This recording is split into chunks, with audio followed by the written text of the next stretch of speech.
दोस्तों नमस्कार, मैं हूं अरुण पंचारिया। प्रस्तुत है लघु कथा दशानन। वाचन स्वर आपके इस दोस्त अरुण पंचारिया का है और इसके लेखक हैं श्री गोपाल सिंह सिसोदिया जी। ये लघु कथा आप stories with Arun Pancharia YouTube channel पर सुन रहे हैं।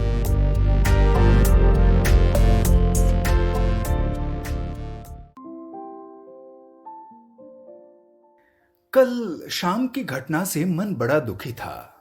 रह रहकर एक ही प्रश्न मन में उठ रहा था कि दशहरा तो अच्छाई की बुराई पर विजय का प्रतीक है। फिर ये क्या हुआ? फिर क्यों निर्दोष स्त्री पुरुष तथा अबोध बच्चे एक ही क्षण में प्रतिवर्ष मौत के ग्रास बन जाते हैं? लेकिन इस वर्ष तो हद ही हो गई। हे राम, क्या दशानन आज भी आपका बदला निर्दोष मनुष्यों से ले रहा है? आप तो भगवान हैं, फिर आप कुछ क्यों नहीं करते? क्या आपको अपनी सत्ता चले जाने का भय नहीं है?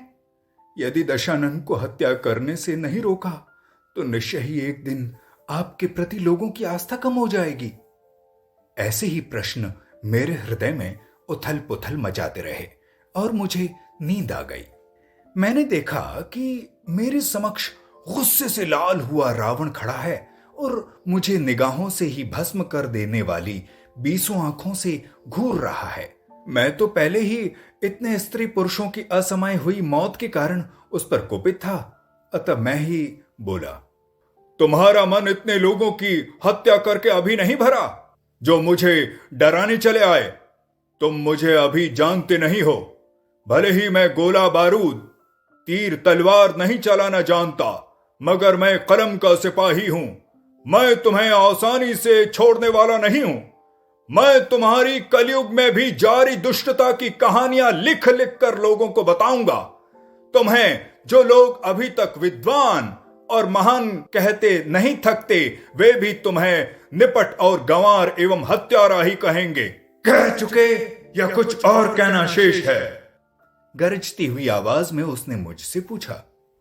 मैं तो तुमसे केवल यही कहना चाहता हूं कि जब तुम्हें किसी को जीवन देने का अधिकार नहीं है तो फिर तुम्हें जीवन लेने का भी अधिकार नहीं है।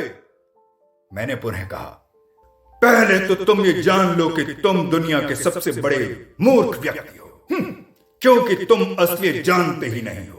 वास्तव में जो आरोप तुम मुझ पर लगा रहे हो वे न केवल मिथ्या हैं अपितु बेबुनियाद भी हैं। तुम लोगों को अपनी गलतियों का ठीकरा दूसरों के सिर पर फोड़ने की आदत पड़ गई है। बारूद कौन बनाता है? क्या मैं? पुतले कौन बनाता है? क्या मैं? ऐसे आयोजन कहां होने चाहिए और लोगों की सुरक्षा के उपाय किस प्रकार किए जाने चाहिए, यह तय कौन करता है? क्या मैं?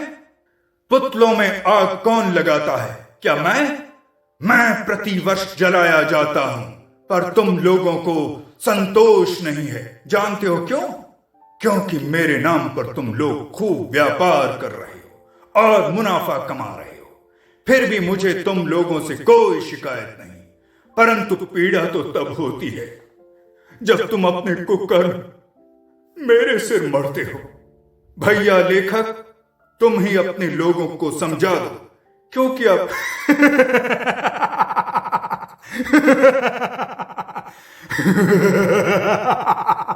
क्योंकि अब मर्यादा पुरुषोत्तम राम तो तुम्हारे इस कलुषित संसार में आने से रहे। मेरा ख्याल है तुम समझदार व्यक्ति हो, समझ गए होगे। अच्छा, तो अब मैं चलता हूं। मेरी बात भूल मत जाना। मेरी नींद जब खुली तो मैं दशानन के प्रश्नों से मौन हो चुका था और सच कहूं तो मैं भी उसकी बातों से सहमत हुए बिना नहीं रह पाया था।